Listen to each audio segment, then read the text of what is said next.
दिल्ली में आयोजित हो रहे रेनबो लिटरेचर फेस्ट यानी LGBTQ के समाज के साहित्य, कविता, उपन्यास की पूरी एक विधा चौथा आयोजन है। अब तक 3 पहले आयोजन हो चुके हैं, जिसमें इस समाज से जुड़े लोग गद्य, कविता, कला, संगीत, नृत्य, फिल्म, वार्ता और चर्चा करते हैं। वह अपने समाज की, अपने पीड़ा की, अपने दुख की, अपनी खुशी की, अपनी संवेदनशीलता की इस बीच पूरी वितान रचते हैं। LGBT के समाज का होने वाला यह अद्भुत और अलौकिक ढंग का अपने आप में एक रेनबो फेस्टिवल है, जिसको पूरा देश देखना और सुनना चाहता है।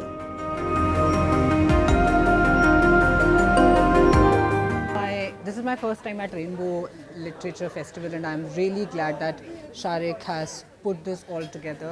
And I have been in constant touch with Sharik, and I know how much efforts have gone into this, into putting this whole thing together, into curating it. And for me, this platform matters because we really provides you with an opportunity to discuss things that are not discussed very often, and you find books, you find foods, you find other queer people around, and then there is dialogue and discourse which ranges from art, literature, culture to politics and law.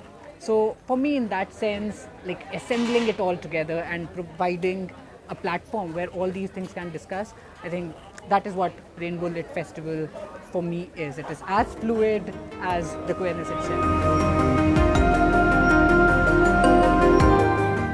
As an artist, I think it's really important कि हम अपने आप को express करें बहुत अच्छे से. मेरी बहुत सारी सेल्फ पोर्ट्रेट की जो असाइनमेंट्स है, I have gotten to explore myself. उस पूरी असाइनमेंट में द थिंग वाज कि there are so many things in the queer community that affects us. Being as a neurodivergent person who is very anxious all the time, and someone who has to go through being trans, right? It was very important for me. I got to express myself, and then with the jewelries also, like how I feel. Being queer is being colorful. तो art उसमें भी use होता है. This is also art. So I do this, and then people who inspire me. No one famous, but मेरे खुद के दोस्त जो मेरे कॉलेज में हैं, और मेरा खुद का पूरा क्वेयर फ्रेंड सर्कल, उन्होंने मुझे बहुत ज़्यादा इंस्पायर किया है. I make queer art with them, I joke around with them, like वो फीलिंग कि तुम सेफ हो एक एरिया में, तो दैट इज़ रियली कम्फर्टिंग.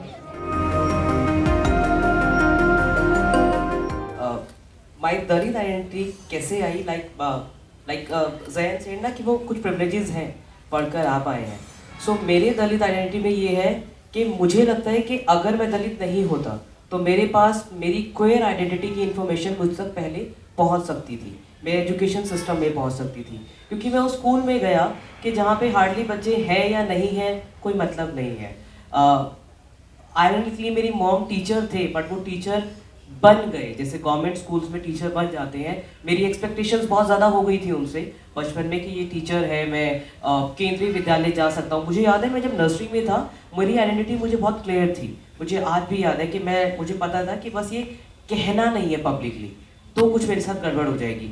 और वहीं से मेरी एक्सपेक्टेशन स्टार्ट हो गई कि ये मुझे या तो पब्लिक स्कूल में शिफ्ट कर देंगे या मुझे केंद्रीय स्कूल में डाल देंगे, तो मुझे शायद कोई सपोर्ट सिस्टम मिल जाएगा, मेरे टीचर्स में मिल जाएगा. मुझे हो सकता है कि मैं परफॉर्मिंग आर्ट उस स्कूल में ज्वाइन कर लूँगा तो मेरा करियर डिसाइड हो जाएगा. मुझे तो लगता था मैं पढ़ ही नहीं पाया हूँ तो मैं करियर क्या बन पाएगा मेरा. ये मेरी आइडेंटिटी एक जो आती रही. और मुझे याद है कि ग्रेजुएशन तक भी मुझे ये नहीं पता था कि ट्रांस वर्ड भी होता है, और वो ग्रेजुएशन भी मैं ओपन लर्निंग से कर पाया. Somehow I got admission in Jamia Millia Islamia, but जैसे ही मैंने मुझे लगा ओके, मुझे लगा कि पत्रकार बन जाता हूँ, शायद वहाँ पे बाइनरी यूनिफॉर्म नहीं मिलेगी और मैं कुछ भी कह पाऊँगा, और मुझे लगा मैं घूम पाऊँगा. I always wanted to travel and कि गाँव तक जाऊँ, लोगों से मिलूँ, क्योंकि मुझे अपने बारे में ना लोगों से पता लगना रहा था. मेरे पास कोई था तो नहीं कुछ जानने के लिए, तो लगा लोगों से मिलता जाऊँगा तो पता लग जाएगा. पर जैसे ही अपनी आइडेंटिटी के बारे में बात करनी शुरू की ना, मेरे बारे में वो बातें बनी जो शायद मैं नहीं सुन पाया।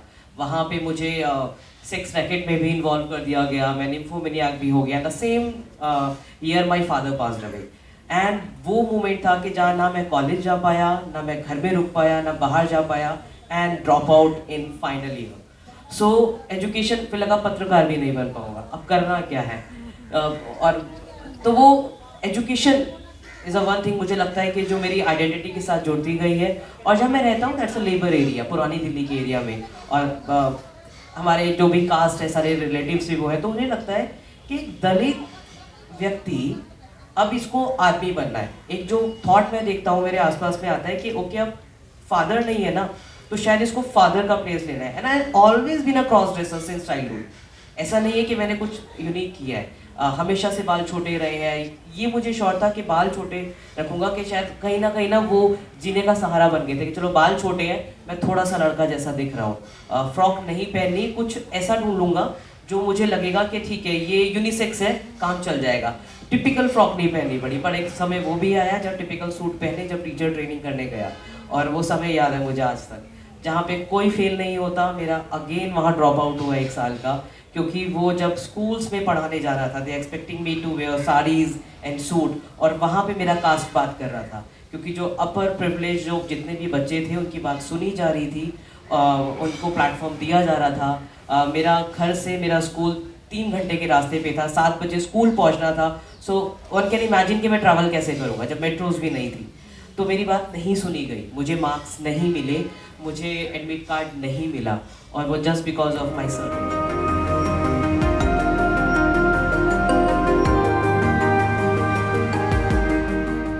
द मूक नायक जनवादी पत्रकारिता करता है।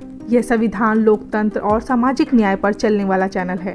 अगर आप भी चाहते हैं द मूक नायक हमेशा हाशिए पर खड़े लोगों की आवाज़ बुलंद करता रहे, बेजुबानों की पीड़ा दिखाता रहे, तो सपोर्ट कीजिए। सपोर्ट करने वाला लिंक आपको स्क्रीन पर दिखाई दे रहा होगा, साथ ही डिस्क्रिप्शन में जाकर भी आपको ये लिंक मिलेगा, जहाँ पर जाकर आप हमें सपोर्ट कर सकते हैं और हमारे काम को आगे बढ़ा सकते हैं।